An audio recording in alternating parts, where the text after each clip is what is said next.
Togo, une condamnation à mort qui ne dit pas son nom pour que vive le régime Gnassingbé, publié le 15 novembre 2022 par Miadjo. Rappelez-vous qu'à travers l'histoire il y eut des tyrans et des meurtriers qui pour un temps, semblèrent invincibles, mais à la fin, ils sont toujours tombés Gandhi prisonniers politiques jusqu'à ce que mort s'ensuive. Un tel titre n'aurait pas été exagéré, vu la situation lamentable dans laquelle se débattent beaucoup de nos compatriotes, hommes et femmes, depuis plusieurs années, contre la solitude, la maladie, les conditions de détention et surtout contre l'incertitude du sort que leur réservent les tenants du pouvoir politique au Togo. Et puisque la fameuse grâce présidentielle les a royalement ignorés, puisque tout le monde sait, à commencer par les autorités politiques de fait du Togo, avec à leur tête Faure Gnassingbé, que la majorité des plusieurs dizaines de prisonniers politiques sont très mal en point, s'agissant de leur état de santé, et qu'on refuse de libérer, nous pouvons conclure que leur sort est déjà scellé quelque part dans les arcanes de la dictature.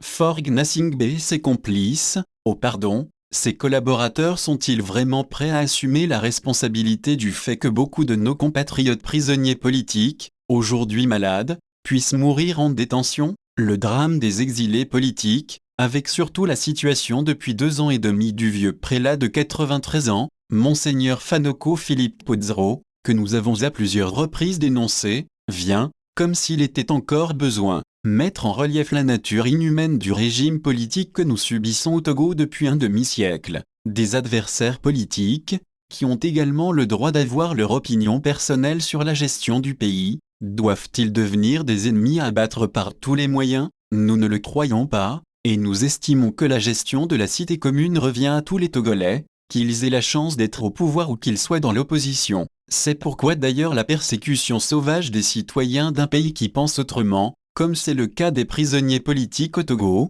reste l'apanage des régimes de dictature qui sont assurés, tant que le règne de l'arbitraire perdure, d'une impunité totale. Notre pays le Togo est devenu depuis plusieurs décennies que le régime de terreur a pris le peuple en otage, un cas d'école s'agissant des crimes de sang commis sur les citoyens et de l'impunité dont ont joui et jouissent encore les assassins. Pour le régime RPT UNIR, incarné aujourd'hui par Faure Gnassingbé, la jouissance du pouvoir politique, de surcroît, usurpé, semble avoir pris le dessus sur la sauvegarde de la sécurité, de la dignité et de la vie des citoyens qui devraient être les devoirs premiers d'un gouvernement qui se respecte. L'embastillement de centaines de Togolais depuis plusieurs années, et dont la libération aujourd'hui décrisperait le climat politique et ne constituerait aucune menace pour la survie du régime Gnassingbé, elle a pour rappeler la politique de haine, jusqu'au boutiste et d'aveuglement total de ceux qui nous dirigent. Le sort de quelques prisonniers politiques dont la durée et les conditions de détention,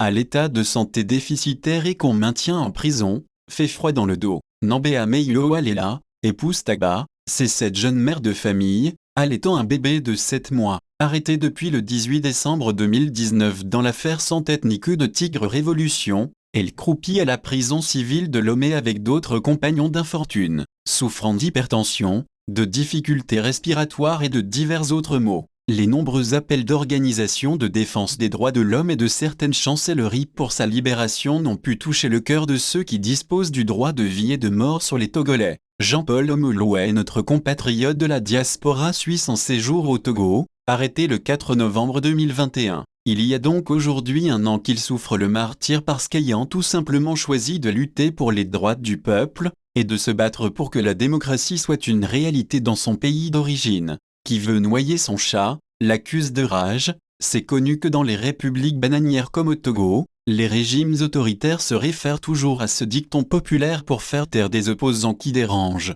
Bien qu'il n'ait jamais appelé à une rébellion armée, Jean-Paul Omolou est accusé de lourds délits à faire dormir debout et jeté en prison. L'Irlando-Togolais Aziz Goma est arrêté le 21 décembre 2018. Il est accusé d'avoir hébergé des jeunes arrivés au Togo pour participer aux manifestations de l'opposition. Des accusations refutées par l'infortuné qui se déplace aujourd'hui à l'aide d'une chaise roulante. La presse privée togolaise et internationale a à plusieurs reprises thématisé son cas et les organisations de défense des droits de l'homme, les autorités irlandaises. Des chancelleries en poste à Lomé ont plaidé pour qu'il soit libéré pour aller se faire soigner. Mais toutes ces doléances sont jusqu'à présent tombées dans les oreilles de sourds. Je voudrais tout simplement ajouter que la prison ne doit être considérée comme un centre d'extermination, comme un lieu d'embastillement des adversaires politiques. Je voudrais ajouter que la prison n'est pas un centre de déshumanisation et que la prison a un objectif bien précis. Les vertus correctives et de réintégration sociale sont les objectifs poursuivis par la prison et donc on ne peut pas utiliser la prison pour l'instrumentaliser à des fins politiques. Voilà une déclaration de l'avocat togolais,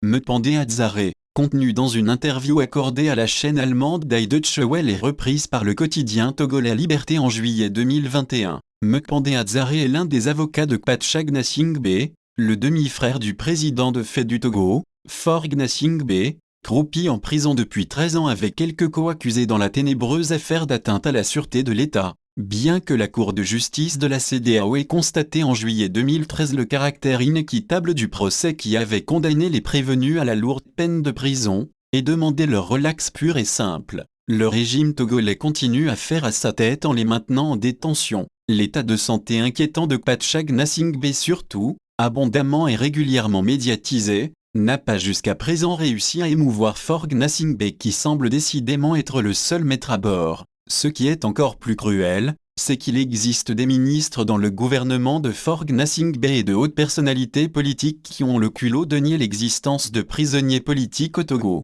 Et quand le supposé ministre des droits de l'homme, Christian Trimua, en est le premier torpilleur et négationniste, le régime togolais aura été trop loin dans la banalisation de la dignité et surtout de la vie humaine. Il existe bel et bien des prisonniers politiques au Togo dont beaucoup risquent d'y perdre la vie, et qu'il faudrait libérer dans les meilleurs délais, pour des raisons humanitaires. Samari, Tchadjebo, Allemagne.